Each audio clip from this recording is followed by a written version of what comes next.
Blood type A positive consumed. Strength 20. Quinn was disappointed a little since he was hoping to obtain O-type blood to increase his charm stat.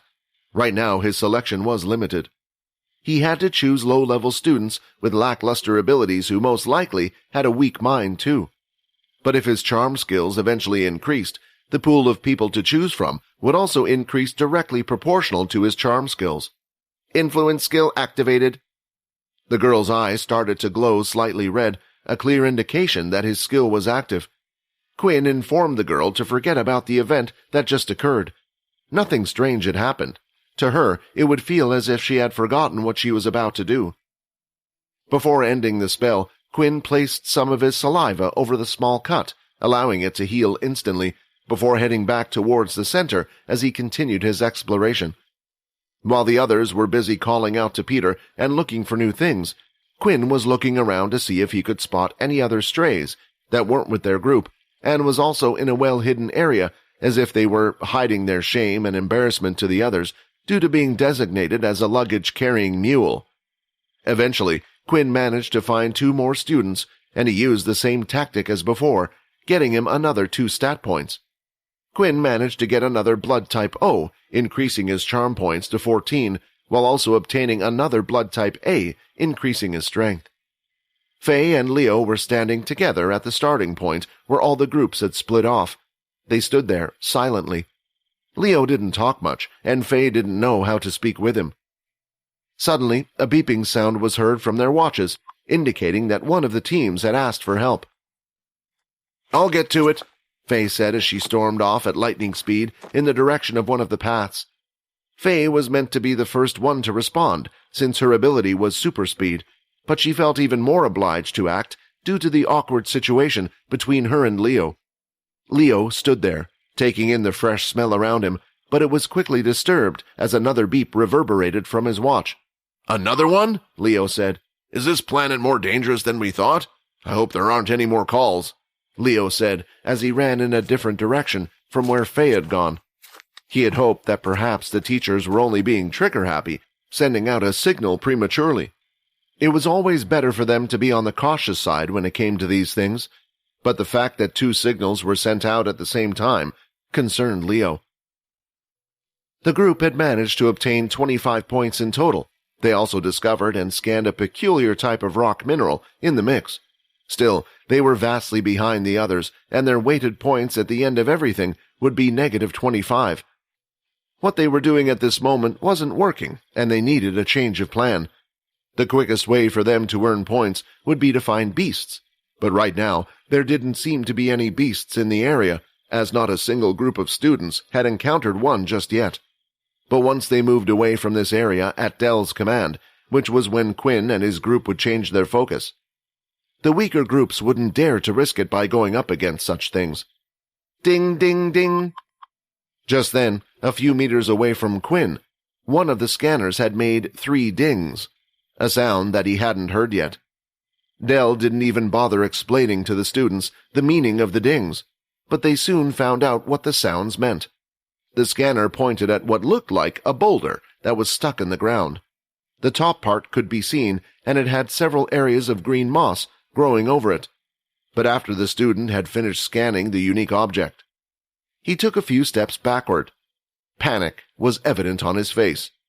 "A beast!" he shouted. "I found a beast!" The student's teammates had gathered around the excited student to see what he was babbling on about. While a few others took a step back, Dell was watching carefully with his hand placed just above his communicator, ready to call one of the sergeants at any time. However, there were a few students who moved forward. These tended to be the stronger ones, or those that enjoyed the battle aspect more.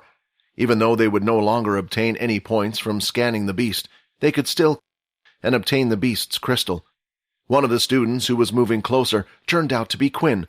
The system granted him a special bonus when he first, though this beast has never been seen by humans before. Perhaps being the first person to kill such a beast would also grant him additional points. The idea that perhaps the system would reward him even further than this drove him to have a keen interest. Still, he stood a few steps away from the results everyone was waiting for.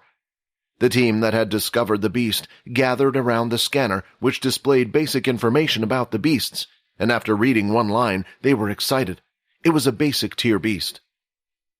Keeping this secret to themselves, they immediately dashed forward.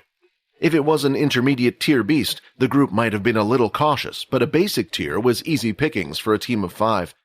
Seeing the team of 5, Quinn was upset about how hesitant he had been. But he couldn't act right now in front of these people.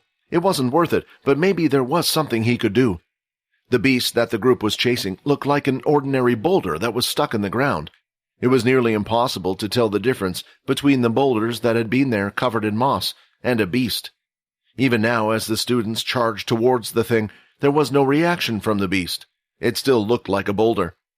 Seeing this, an idea came to Quinn's mind. He ran aside the students who were captivated by what was happening and entered a different part of the forest. "What's he doing?" Fex thought as he saw Quinn dart off to the side. Fex, too, decided to go off and keep an eye on what Quinn was trying to do. "Come on, guys, we can't waste time just watching this thing. Let's carry on looking around," Vorden said. The other groups felt the same way, while others decided to stay and watch what a beast would look like on the planet they were on. The student's hand who was leading the charge turned into a brick-like substance, while the other students behind also drew their weapons and had their abilities readied. The student at the front slammed his fist into the boulder. A loud impact was heard, but there was no reaction. The ones from behind had also decided to use their attacks on the strange boulder-like beast, but the same had happened, and it seemed like the shell was nearly impossible to break. "Is this thing a beast?" the student asked. "I understand if it has a hard shell, but then why isn't it doing anything when I attack it?" Seeing that the so-called beast was doing nothing and not wanting to waste any more time, the students continued to scan around for other things. However, there were some more students who tried hurting the beast, hoping to get the crystal, but there was no such luck. They felt like if they took the time, they perhaps could have figured out how to deal with the beast. But to put in so much effort to only get a basic crystal in return didn't make much sense to them. While everyone else had now lost interest in the beast, Quinn had not.